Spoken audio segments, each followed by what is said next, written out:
రంగారెడ్డి జిల్లా జల్పల్లిలో నటుడు మోహన్ బాబు ఇంటి ముందు ధర్నా చేస్తున్నారు ఆయన తనయుడు మనోజ్. గేటు తీయకపోవడంతో ఇంటి ముందే బైఠాయించాడు. ఇంట్లో లేని టైంలో తన అన్న మంచు విష్ణు వచ్చి కారుతో పాటు విలువైన వస్తువులు తీసుకెళ్లాడని ఆరోపించాడు. దీనిపై నిన్న పోలీసులకు ఫిర్యాదు చేశానని చెప్పాడు. న్యాయం చేసే వరకు ఆందోళన విరమించనని చెప్పాడు మంచు మనోజ్. తన సినిమా కోసం ఇంట్లో నుంచి ₹1 తీసుకోలేదని చెప్పారు. తాను ఆస్తి కోసం ఫైట్ చేయట్లేదని, ఇంట్లో ఉన్న పెట్స్ ఇవ్వాలని అడిగినా పట్టించుకోవడం లేదన్నారు. కోర్టు ఆర్డర్ ఉన్నా తనను ఎందుకు లోపలికి వెళ్లనివ్వడం లేదని ప్రశ్నించారు మంచు మనోజ్.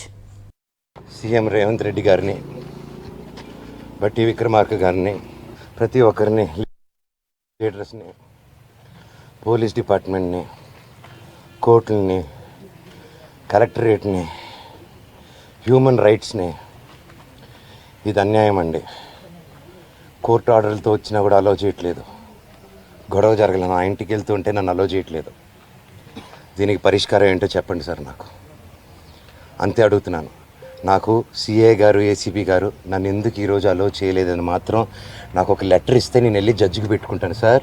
హైకోర్టులో మీరు ఇచ్చింది నన్ను పంపిరంట, లోవర్ కోర్టులో ఇచ్చింది పంపిరంట, మీరు బైండ్ ఓవర్ ఇచ్చింది నాకు వర్తిస్తుంది, విష్ణుకి వర్తించిందంట. విష్ణుకి 25 మంది సెక్యూరిటీ వాళ్ళు పెట్టుకోవచ్చు సార్, మేము ఎలా అడుగుతాం అంటున్నారు. ఆ వీడియోలన్నీ నా సెల్ ఫోన్లో ఉన్నాయి. నా సెల్ ఫోన్లో తీస్తుంటే వాళ్ళని వచ్చి లాక్కుంటున్నారు. నా తల్లి మీద, నా పిల్లల మీద ప్రమాణం చేసి చెప్తున్నాను, ఏ రోజు నేను ఆస్తి అడగలేదు, నా భార్య కూడా ఆస్తి అడగలేదు. మా 2 పక్కల ఆస్తి గురించి మేము ఏ రోజు సంభాషణ తీయలేదు. మాకు దొంగ సిగ్నేచర్లు పెట్టారు, ఫ్రాజరీలు చేశారు. మేము ఫ్రాజరీ కేసులు కూడా వేయలేదు. మేము వాళ్ళ కర్మకు వాళ్ళు పోతారు, కర్మ సిద్ధాంతాన్ని నమ్ముకొని ఉంటాం. కుళ్ళు అండి, చిన్నప్పటి నుంచి నేనంటే కుళ్ళు. నా జుట్టు విష్ణు చేతికి వెళ్ళాలి, నా జుట్టు వాడు మనోజ్ జుట్టు నా చేతికి కావాలి నాయన అంటే, సరే బిడ్డ వాడి జుట్టు నీకు ఇస్తారని మాటిచ్చారు. అంతకు మించి నేను అది ఇవ్వట్లేదు.